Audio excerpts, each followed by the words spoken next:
On Tuesday, I had a very constructive call with President Trump, and we agreed to meet next Tuesday in Washington. Our focus will be on both immediate trade pressures and the broader future economic and security relationship between our two sovereign nations. My government will fight to get the best deal for Canada. We will take all the time necessary, but not more, in order to do so. In parallel, we will strengthen our relationships with reliable trading partners and allies. Canada has what the world needs, and we uphold the values the world respects. What specifically do you want to get out of your first in-person meeting with President Trump, and will you be focused on trying to get the tariffs lifted?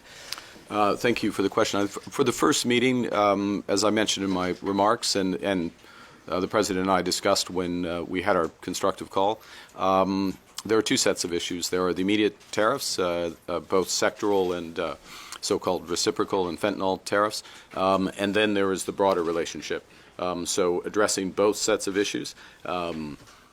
We'll see how that progress goes. It's important to get engaged immediately, which has always been my intention, has always been his intention, and I'm pleased to have the opportunity for quite a comprehensive set of meetings that will take place on Tuesday. How do you avoid an Oval Office ambush like we saw happen to President Zelensky? Look, I go there with the expectation of constructive, difficult, but constructive discussions. That's the spirit of the conversations that the President and I had. You go to these meetings well prepared, understanding the objectives of your counterpart, and always acting in the best interest of Canada, and we'll go from there. In your second call with the President, did Mr. Trump outright say or insinuate at any point that Canada should become the 51st state? He did not. All right. We've heard Mr. Trump on April 23rd and his surrogates throughout the final days of the campaign reiterate the idea that they believe Canada should become the 51st state. On the campaign trail, you said on multiple occasions that respect for Canada would be one of the key things in terms of having a meeting with him. Do you think over the past few days we have seen respect for Canada from the Trump administration? Look, it's always important to distinguish want from reality. La volonté et la réalité, right? What someone wants and what is reality, and what the Canadian people clearly have stated, virtually without exception, is this will never, ever happen. And if any of the leaders of the party and their representatives would attest to that, I think the votes attest to it, I think the public dialogue attests to it as well. We're meeting as heads of our government. To discuss that partnership. Now, I'm not pretending those discussions will be easy, or they won't proceed in a straight line. There will be zigs and zags, ups and downs. But as I said in my remarks, I will fight for the best deal for Canada, and only accept the best deal for Canada, and take as much time that's necessary. To my colleague's point, the White House's public position has continued to be that Canada should be the 51st state. You yourself have said that Donald Trump is trying to break Canada. Considering all that, how can you expect good faith negotiations when you travel to Washington next week? Look, I think first I've had the direct conversation with him on whatever day it was, Tuesday, I guess it was, a couple of days ago, and we agreed to have those negotiations. Very clear discussion between us, as I said, very constructive, and I would say the time allocated to our meeting and the seniority of he's the president, so that's as senior as you get, but the other members of his administration who will be assisting at those meetings suggest the seriousness of the discussions. Again, do not expect white smoke out of that meeting. There'll be white smoke probably later somewhere else in the world this month. Gasoline just broke $1.98 a gallon, lowest in years. Mortgage rates are down, employment strong, and much more good news as billions of dollars pour in from tariffs. No inflation. The Fed should lower its rate. Now, some of those claims are true. Mortgage rates are dropping. The jobs report was stronger than expected. The gas thing, completely not true. Gas is not even close to $1.98 a gallon. The national average, as of today, about $3.18 a gallon, according to AAA. The idea, of course, also that there's no inflation, false. And since Trump brought up this subject of tariffs, here's the potential bad news for the U.S. economy that's part of this mixed bag. Americans are just about to start feeling the impacts of the massive 145% tariffs on Chinese goods, economists say.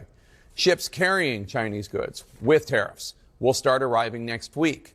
And as of midnight last night, a major shipping loophole on goods worth $800 or less has now expired. So now, economists say, we should expect higher prices for all kinds of everyday items, including stuff from popular low-cost Chinese e-commerce sites such as Shein or Temu.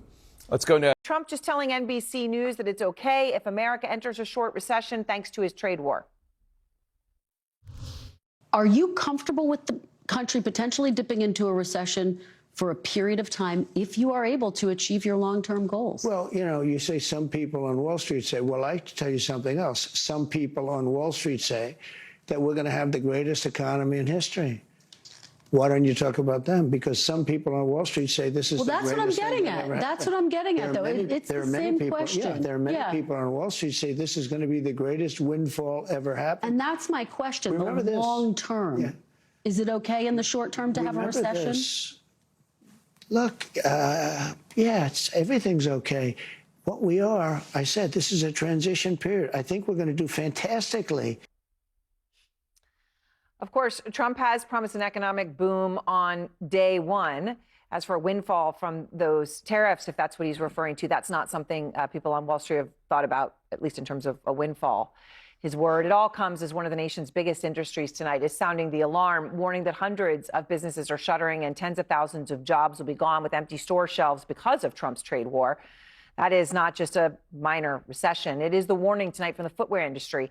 They have just written a letter to Trump in which they write, if the current situation continues, American footwear workers and consumers will suffer. This is an emergency that requires immediate action and attention. Jeff, we just heard the president talking about the economy in this new interview with NBC, pushing back on fears of a recession. What is the thinking in the White House right now on the economic scenario as we enter another weekend where they've said there would be multiple trade deals and we do not yet have one? Aaron, one word I heard there from the president, it's something we've been hearing really all week, a transition. We're in a transition period. The economy is going to be in a transition period. That was not a word that was used when Donald Trump was running for office. There was no mention of a transition period through his tariff policies, essentially hold on. So I thought that was interesting. It's something we have really heard him say repeatedly. But you're right, at the end of this day here, at the end of this week here, we've heard much talk about how the president wants his advisors to reach some type of a trade deal. There has not been one announced. Aaron, it was very silent around here today at the White House. The president was spending the day at his Mar-a-Lago resort. He has a Republican fundraising dinner this weekend. He will be returning here on Sunday. But we will see if a trade deal comes next week. But as of now, there have not been any. The question is why? Are they not finished? Yeah. Are the partners not negotiating? But the bottom line of this, the president said he would lower prices. Now he is essentially, and he did again in the interview, urging people that the prices may go up a bit, even a recession potentially. So the White House was thrilled to see the jobs numbers that today hold steady. The president once again called for the Federal Reserve to lower interest rates. They meet next week. No signs that they will do that. But again, calling for a transition period, not something he did when he sought the office. Aaron? No, and he said, of course, it would begin the day that he took office. Thanks very much, Jeff Zeleny at the White House. And everyone's here with me now. So, Dan, you hear Trump, he was saying that, obviously, he's saying you would accept a small recession in the short term because it's worth it in the long term. But then he talked about all these people on Wall Street, he said, who thinks that what he's doing is great and that it's going to bring in a windfall. I can tell you, look, 25 years on the street, there's no one out there that would view this policy as bullish. And the reality is, and we'll talk about, is that the market's been up because Wall Street knows they're going to have to ultimately take steps back, get deals done. Yeah. And no one wants a recession. And you look at and they assume he doesn't either, except for he just said he's okay with a small one. And again, him saying that in the reality, because the worst thing you ever want is stagflation. And that's why the market is telling Trump and telling all the advisors, whether it's India, you got to get deals on the table now. Otherwise, market's going to lose patience. Windfall.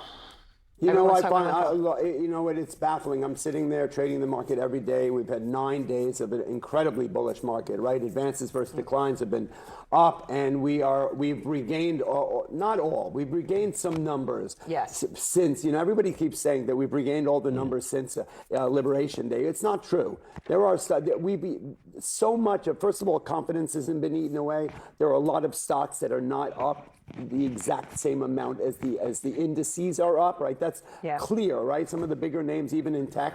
Okay, my gut is, and I'm trying to make sense of this on a day-to-day basis, when you've got strong market, 90 handles on the S&P, 800 points on the Dow, and you're seeing a broad-based rally.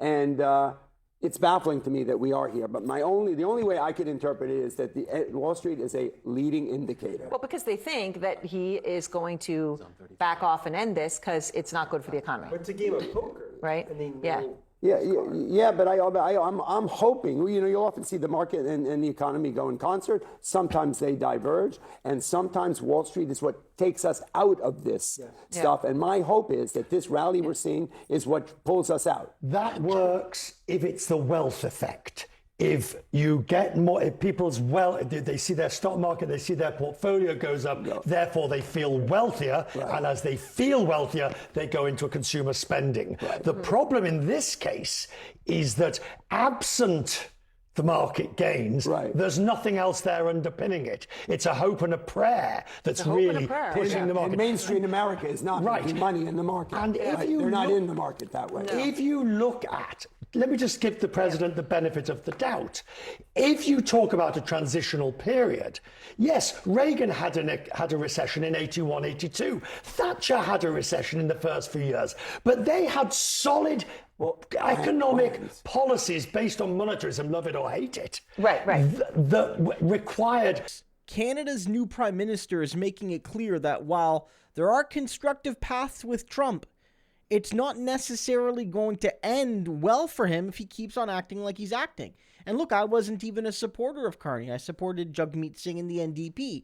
But the thing with Carney is, while there were a lot of disagreements in Canada about domestic policy, about should we spend more on healthcare? Should we give big tax cuts to the rich? Carney gave big tax cuts to the rich. I don't agree with that. But when it comes to approaching tariffs, Canadians are united. We want to be strong because we sense Donald's weakness. He's already admitting he's losing, guys, because Trump was never honest about tariffs. He never said, look, we're going to do some calculated tariffs. We're going to do them very carefully, but some people are going to be hurt by them. So when we do that, we're going to have to recognize that maybe for a few years, some people will suffer. Because if he was honest about that, people wouldn't have friggin' voted for it. And so now he's already admitting, well, yeah, there's going to be some pain. There's going to be a short-term recession maybe, but if there is, it's going to be okay, but it won't happen. But if it does, it's not my fault, but if it happens, and it's technically my fault. It was actually on purpose to achieve our long-running goals. Donald is losing. Canada is winning, and Americans will be the first ones to tell you that. Americans are admitting that Canada has defeated the United States, at least at this stage.